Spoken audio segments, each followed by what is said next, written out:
శక్తి అయిపోయిందని ఫిక్స్ అయ్యాను. మరి ఇందాక చెప్పిన మాటను బట్టి ఆశ కలిగింది. ఇస్తావా ఆయుష్ని, ఆరోగ్యాన్ని? నీ కోసం బతకాలని ఆశ ఉందయ్యా. నీ చిత్తం చేసి ఈ జన్మను సార్థకం చేసుకోవాలనే ఆశ ఉంది. గుడ్డితనంతో నష్టపోయాను. పనికి మళ్ళీ వాటికి నా టైం అంతా పాడైపోయింది.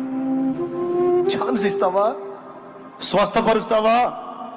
శక్తినిస్తావా? నీ కోసం బతుకుతాను. అడుగో.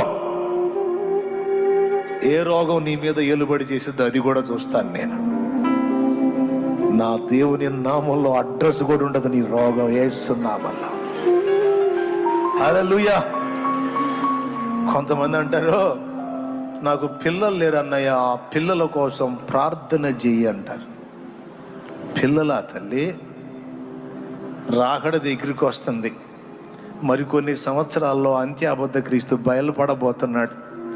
పుట్టిన పిల్లల్ని భక్తిలో పెంచితేనేమో బాగానే ఉంటారు.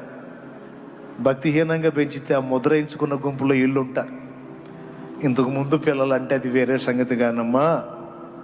ఇప్పుడు పిల్లల సంగతి కాదు, కానీ ఆత్మ సంబంధమైన సంతానాన్ని కంటానికి ఆలోచన చేయండి.